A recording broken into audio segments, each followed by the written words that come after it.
Depending on your generation and where you come from, there are dates that are stamped indelibly on your memory. Those moments in time where certain landmark events happened. And for me personally, there are 3 days I'll never forget. October 7th, 1988, the day a stunning, diminutive Latina walked into the cafeteria at Centennial Senior Secondary High School, and my entire world turned sideways. November 13th, 1998, the day that same stunning Latina decided to marry this socially awkward Canadian nerd. And Tuesday, August the 12th, 2008, that was the day that a 30-something CAD tech fresh out of design school walked into a meeting room in Seattle, not unlike this one. That morning, I opened up a piece of software called CET Designer, and my entire life changed. That's not some hollow vernacular. Over the course of those 2 days of training, as I learned an entirely new way of designing and specifying contract furniture, there was a feeling, an energy that undercut it all. A sense of excitement that this was something new, something I'd never seen before. And I wanted desperately to learn it, to master it, to take to it like a duck to water. Along with several other teammates, I returned to Vancouver and spent the next few weeks pushing the boundaries of what this new software could do, trying to break it, to see what its limits were. And in the process, I started to get to know the team at Configura. Primarily because for those first few weeks, and well, actually for the first few years in the software, I was online with support so often that when my name would pop up in my email, somebody would inevitably yell, "Hey, it's Pritch's again." We all used to joke that my face was on a dartboard at the offices in Grand Rapids. But it was the start of an amazing partnership. Then the next important date, September 30th, 2008. The venue was Las Vegas, the site of the first ever CET user conference. The whole conference was the size of one of our breakout sessions last year. It was there that I first met Tracy, Johan, and discovered this incredible grassroots community of users that was starting to stir to life. I met people for the first time at that conference who had shaped my perceptions, impact and affect my life in ways I couldn't even imagine at the time. People that became incredible friends, partners in opportunities, and mentors. The other watershed moment at that conference, and another shift in my career, was winning the first ever rendering award. Amazing, eh? How far we have come in 12 years. But right there, that moment started a snowball effect. Over the course of the next several years, Configura invited me back as one of their first wave of what they referred to as power users. Other like-minded individuals who believed in the technology, embraced the opportunity through all the slings and arrows of misfortune. When people would ask me what the first few years of process change management looked like in those early days, I used to compare it to trench warfare. And I learned very early on that while everyone proclaims to love the idea of change, it's only when it's happening to somebody else. But to quote Shakespeare, we few, we happy few, we band of brothers, we engaged with the community to share and give back, to make a difference in ways that never occurred to us when we first saw a CET designer. If there's a Configura Hall of Fame, it would surely include names like Carrie Anderson, Tammy Schulson, Jennifer Newton, Jason Lund. Blame Canada! Blame Canada! Callie Delgado and Lorna Jean Marcuso. Each with a unique perspective on best practices, tips and tricks, dealer processes, all of us empowered by this software to make significant contributions to our industry and to our peers. All of us understanding that this is a symbiotic relationship between Configura and its users. With great power and great empowerment comes great responsibility. And none of us took that lightly. Well, we took ourselves pretty lightly from time to time. And that's why time and time again, we've come back to share what we've learned, what we've discovered, and what we've created. As knowledge and expertise in the software grew, so did the stature of design within our dealerships. I remember with crystal clarity when that moment happened for me personally. We were in a close battle for a massive project in Vancouver. It was down to us and the usual cast of characters at that time. And the last step in the process was a presentation from our entire project team to a board representing every faculty of that new facility. At the 11th hour, my president of sales, in a remarkably salient moment, tapped me on the shoulder and asked me to bring my laptop to the presentation. When it came time to discuss design support, I pulled up my laptop and ran through the fastest 5-minute fly-by-the-seat-of-your-pants demo of CET the world has ever seen.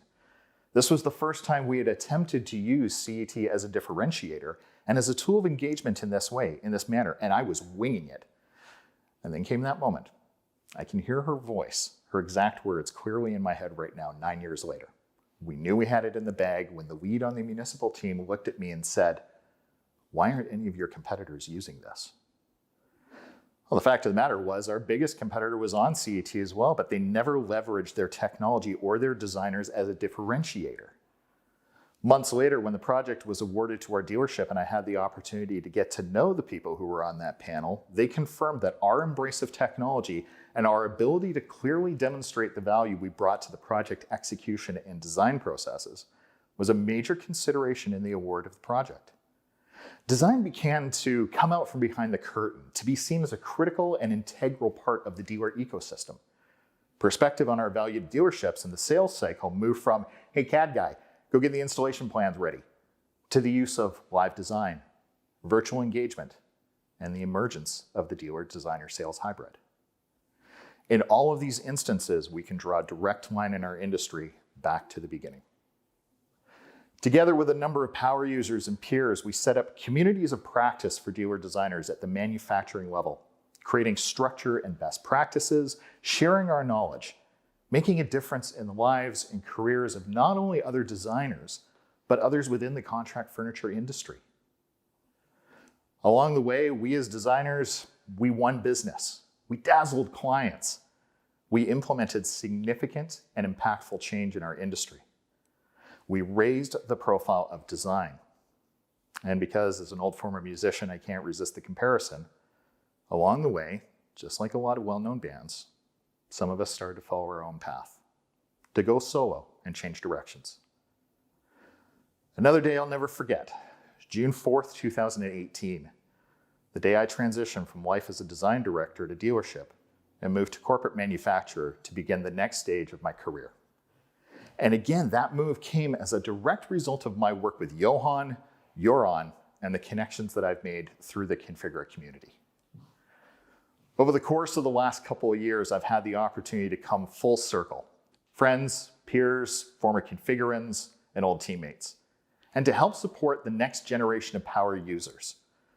Now that community that we speak of goes so much deeper than collectively we could have imagined 12 years ago, when there were less than 80 of us at the Luxor in Las Vegas. And along the way, those boundaries and artificial barriers from manufacturer to manufacturer have started to come down as CET has become the industry standard in contract furniture. As designers move between dealerships and spread their knowledge and their acquired perspective. Nowhere can we see a better example of how the community has come together, in my opinion, than with the creation of the F5 a year and a half ago. An industry collective that pulls together some of the biggest names in contract furniture. Steelcase, Hayworth, Herman Miller, Knoll, OFS, KI, and Stylex, to work together for the benefit of the dealer designer community. And at the end of it, that's really what this is all about. This isn't just my story. This is the story of our community, our friends, our peers, our mentors. It's about all of your stories. How are you going to embrace the opportunities that are in front of you to change your life? Everything I have, everything I am, came from saying just one magic word back in 2008. Yes. Yes, I'll go learn a new software. Yes, I'll lead the change management process. Yes, I'll be the advocate and take all the slings and the arrows. Yes, I'll present at the conference even though I'm terrified to talk in front of people. Yes, I'm happy to meet you. Yes, I'll leave everything I know behind and start something new. That one word, that willingness to embrace the new, the different, the challenging, to push through resistance, to push through fear, that's been one constant throughout this whole crazy, unbelievable journey. Do yourselves a favor. Say yes. Not to everything, but just once in a while. Believe me, incredible things can happen. 30 years ago, two guys said yes to their dream in a cabin in Sweden and created something incredible. Just look at how many lives they've touched and changed. I'm just one voice in a choir of the grateful. Johan and Joran, I promised myself I wasn't going to get emotional when I did this. I would not be here today and have the career that I have if it weren't for you. You've changed not only my lives, but the lives of so many of my friends and peers. There is no way I will ever be able to thank you for everything that you've done for all of us. But it is my honor to say thank you to both of you, and also to your late father Soon, an amazing man I had the opportunity to meet once at a CET conference in Orlando. On behalf of the thousands of designers whose lives you've all impacted, congratulations on the past 30 years. I have no idea how you're going to top the last 30, but I'm more than happy to tag along for the ride. Cheers, guys.